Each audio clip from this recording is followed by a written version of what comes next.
Hello, I'm so glad you're here. I'm Laura Tate, RN, Certified Natural Health Professional, and I'm here today to talk to you about, you guessed it, bowel movements constipation, right? So it'll just be a quick little video because so many times we're like, why am I not pooping? What's going on? There's been things, and get told, did you know that it's considered normal to only poop? Like they don't consider you constipated until you only poop 3 times a week. When all honesty, think about what you eat throughout the week and should be like for healthy detox to not reabsorb your waste, right? Should at least be pooping 1 time a day. Are you pooping 1 time a day? All right. Thanks for tuning in today. And let me just get the disclaimer out there. I am a nurse and I am a certified natural health professional, but I am not your specific nurse. And I am not ever going to diagnose. I am never going to tell you how to treat. I always want to make sure that you work together with your medical team, with your provider, to make sure that your specific needs are addressed.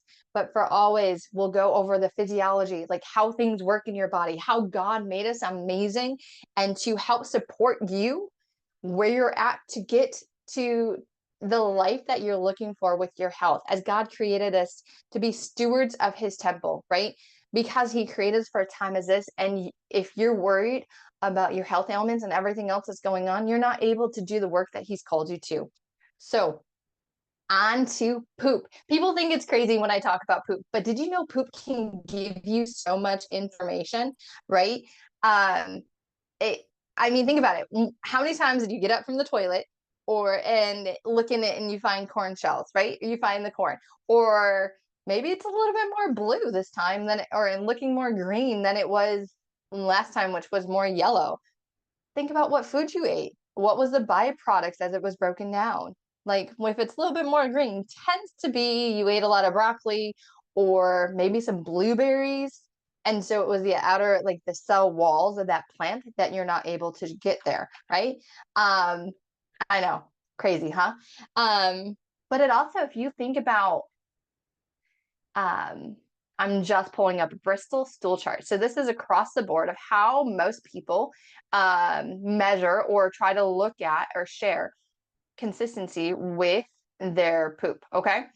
Let me see if I can type 1. Okay. All right. So poop also, and I know some people are probably crying, but hey, if you have to watch this with your earbuds in, or in your closet so you don't get embarrassed, I totally get it, because nobody wants to talk about what comes out of your body or what comes out this way or out the other way, but it gives you a lot of insight, right? So when we can talk about the smells of poop, right? When it smells rancid, not yeah, like rancid is kind of usually like that over a lot of ammonia, a lot of like death. Like I remember my mom sometimes like, oh, don't go in there. It smells like death in there, right? Because you so think about it. How long was it sitting in the injection tube? Like, so I know injection tube is not medical. I know it sits in the rectum and it waits to it's the pressure there, and we have that voluntary movement or response that we can actually let it go. So, um, but that smell should be earthy. It should smell like digested food, maybe more like a compost bin than um like disgusting, like what, more like a farm if you think about it that way, right? Okay. And the next thing is, how is it is it liquid, or does it look, or is it pebbles, right? It should honestly look more like a sausage, maybe a smooth sausage, or it can have some cracks in there, not a lot.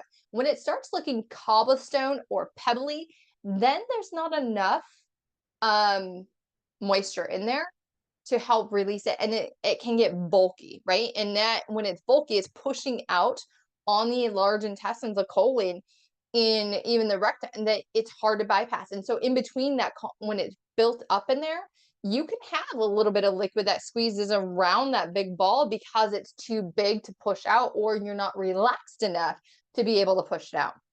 Now, the opposite is when your poop is water, there's not bulk in it. It's entirely liquid, meaning your large intestines isn't reabsorbing that liquid as it should. Also, if it's floating, and then if it's little soft blobs, you're almost to that sausage, but you have little pieces, right? So there's different things. So I'm going to show you what it should look like. Let me just share my screen real quick. And here we go. Share screen. All right.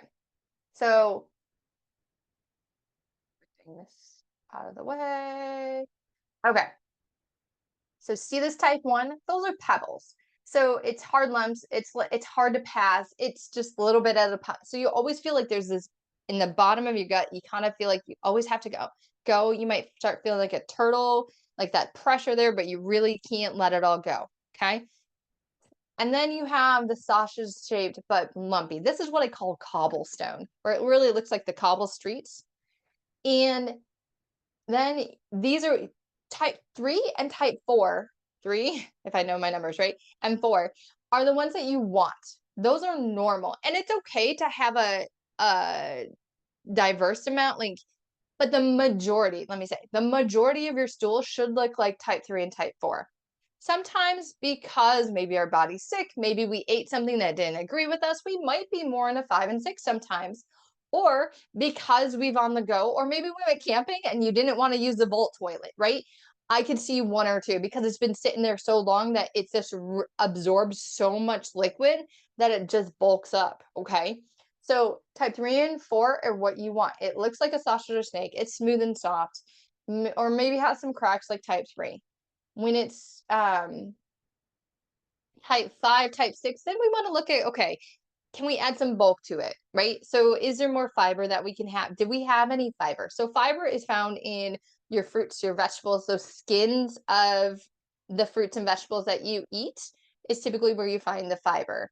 You can also do in some whole grains, but as you know, like the way our society, the way things culturally or like a lot of our conventional grains don't work very well in our body, or it's sprayed with a lot of pesticides. So you got to weigh that out for you and your family a little bit more. Plus my family, with having a celiac and a gluten intolerance person, we don't do wheat, rye, and barley. Okay. Oats are questionable because we got to make sure it's pure, but that's a whole different dialogue. Psyllium. So when I research different things about stool and how to healthy fibers that we want to go with, let me stop sharing. There we go.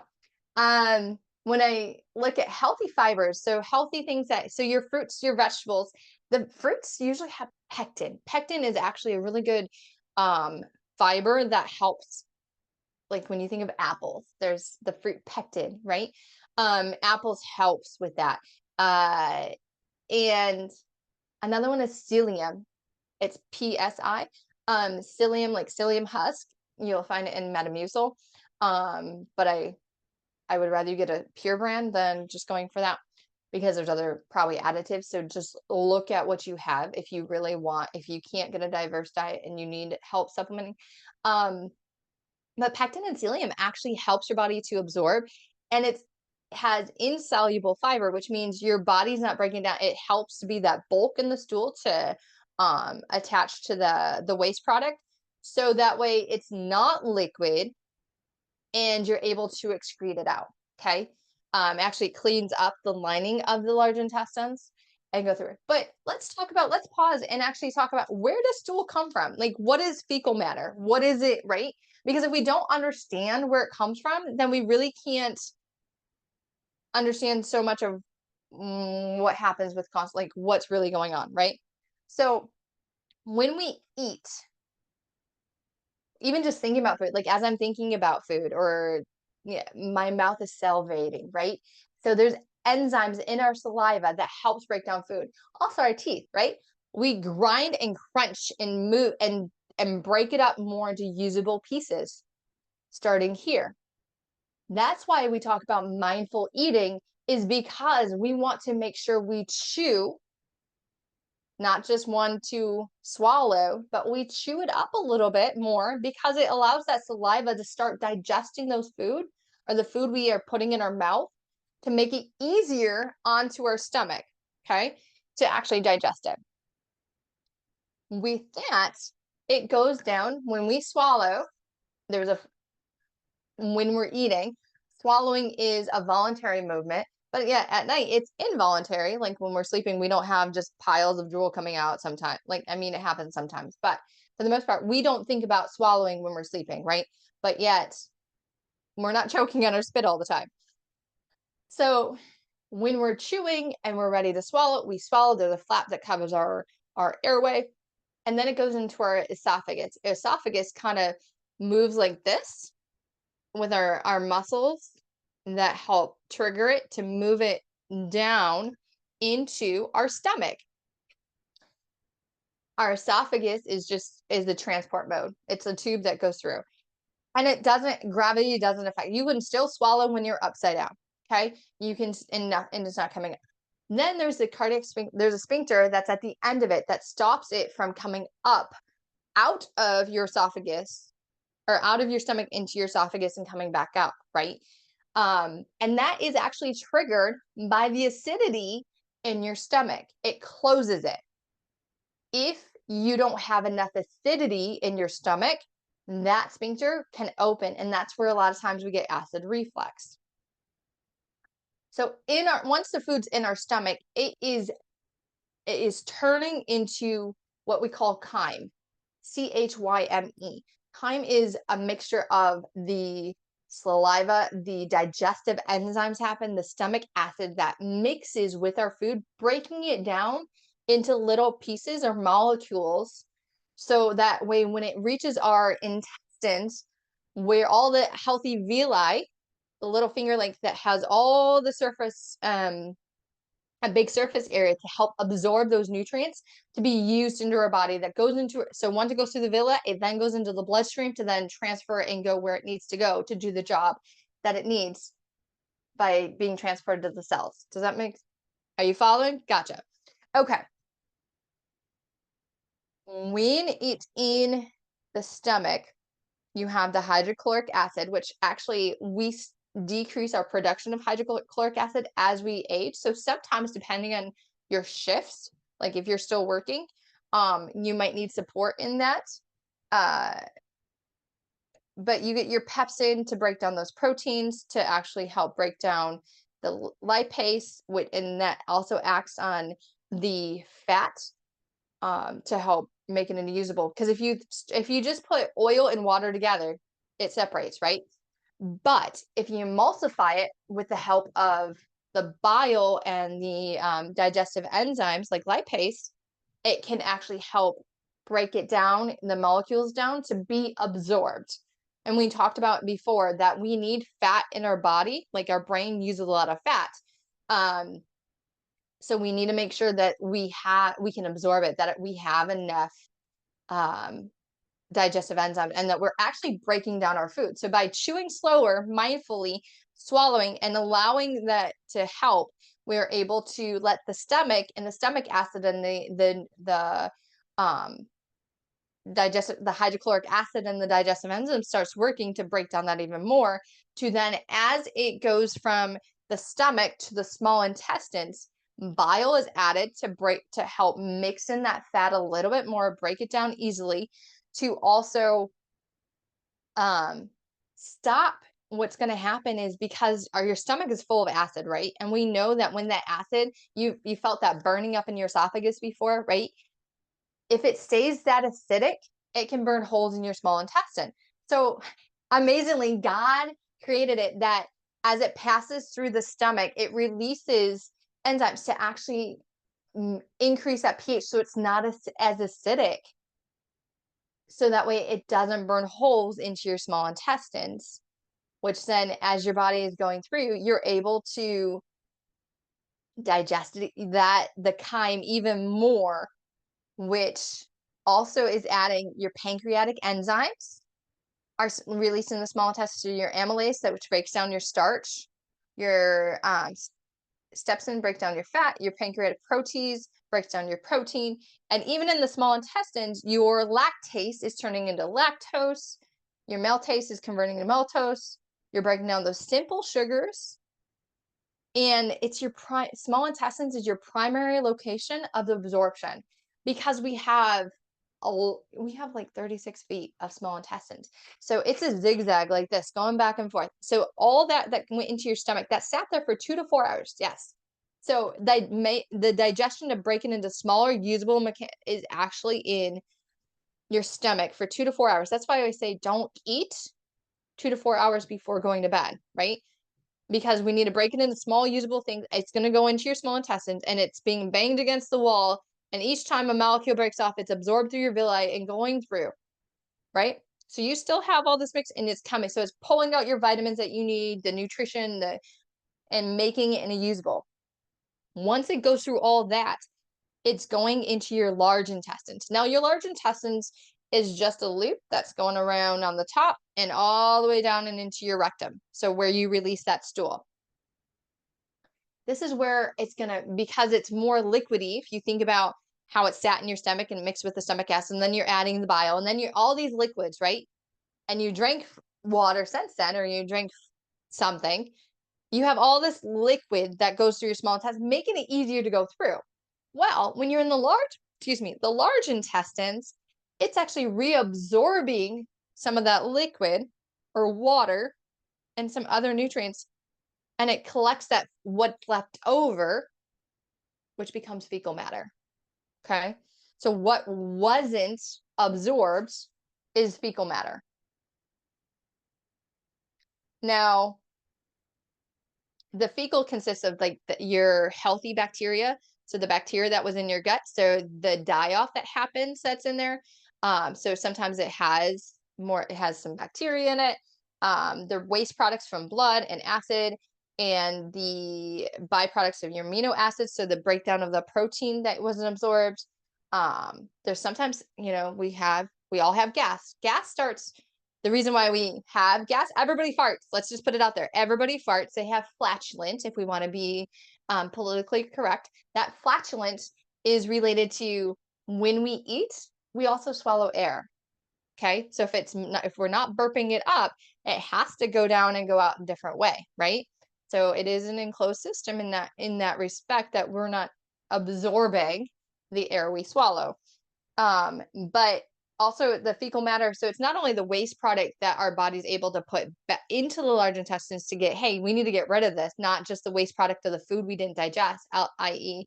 the cellulose or the breakdown of the plant-based stuff that we didn't absorb. But with that, it's the byproduct. It's the waste product or the chemical reactions that happen in the large intestines that also is added to that bulk. When there's enough that creates in the lower part of the large intestines, it sends the signal to our brain, and that way we feel that fullness in our rectum and we want to expel it. Now, as we're adults, and most of us don't just go, oh, I'm going to poop, and I'm going to poop in my car or something else. We have the ability to go, this is not the time or place. I'm going to hold on to it until I can make it to the bathroom, or I'm not at a vault toilet as I'm camping, or as a child, that control issue of, no, this is the only thing I can control right now. And that's where they hold on. They might hold on to their stool. Okay. There's multiple things in that.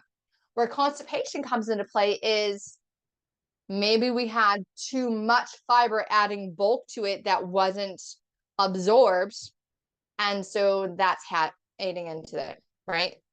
So instead of having easy, we now have a rock. We're not hydrating enough. So there's not enough lubricant into our system, into our and that is not allowing it to pass through. So when things are dry, what happens is that we don't have enough that's going through, or it sat in there too long and our large intestines has pulled out so much, causing a dehydrated stool, right? Because we've retained, because either we don't have time. We didn't have time to rest, right? Remember, digestion is a rest and relax cycle. We didn't have time to do it, so we hold on to it, which is allowing more time in our digestive tract, which has, so you're not going to have as much water there. We're holding on to it because we're not resting, that we didn't drink enough water, or maybe it's we're not moving enough that creates that peristalsis increase to allow it to come out as well. Okay. So there's multiple reasons that that constipation happens. It's not just a one thing. So the things that we can think about for constipation of when we're not able to expel, or we're not going frequent enough, because if we don't go every day, think about all that you consumed is sitting there and you're reabsorbing those toxins that's supposed to be coming out. So things that we can control and it goes back to what we've talked about over and over again, our foundations. What are we doing to address our stress? Yes, we all have stress in our lives. We all have to find ways to deal with it. Healthy, right? Healthy ways. Do we have an over amount of stress? Did we not create a routine where it allows us to sit on the toilet or to rest enough to fully relax those bowels, to relax and have that sphincter reopen, right? We have to think about that. If we don't allow that time to, if we're worried about somebody hearing us in the bathroom stall at work, or we're hitting the next phone call that's going to ring, right? Then you might not be able to fully relax that and causes constipation. Are you drinking enough, right? That has an issue. Are you not having a well-balanced meals, right? If you're taking too much fiber supplements, right? You're taking fiber supplements and then you're eating your fruits and vegetables, but you're not, and that's all you're eating, it takes time to adjust to that, and that might be causing it. Okay. So things that you can control is looking at stressors, hydration, and having time to rest and relax. And we can get into more nitty-gritty if needed on your specifics. But overall, I hope that helps in understanding how sometimes constipation and side effects of medication can cause that, because it causes your body to absorb more, or your peristalsis, the movement in your GI tract is slower because of a side effect of your medication. So opioids do that, like pain medicine. Ozempic does that. It actually paralyzes your stomach to GI, your small intestine. So that could be an issue. Being stagnant, not moving your body, can cause slower peristalsis, which then means things sit in your system longer. So there's multiple different factors that come into what actually is causing your constipation. So again, I hope that helps. Remember to drink your water. Make sure you have time to use the bathroom. Put it in your routine. Remember, everybody poops. Everybody has gas. It is okay. And it's okay to laugh about it. And just know it's a healthy thing to check your poop. All right. Talk to you later. Bye.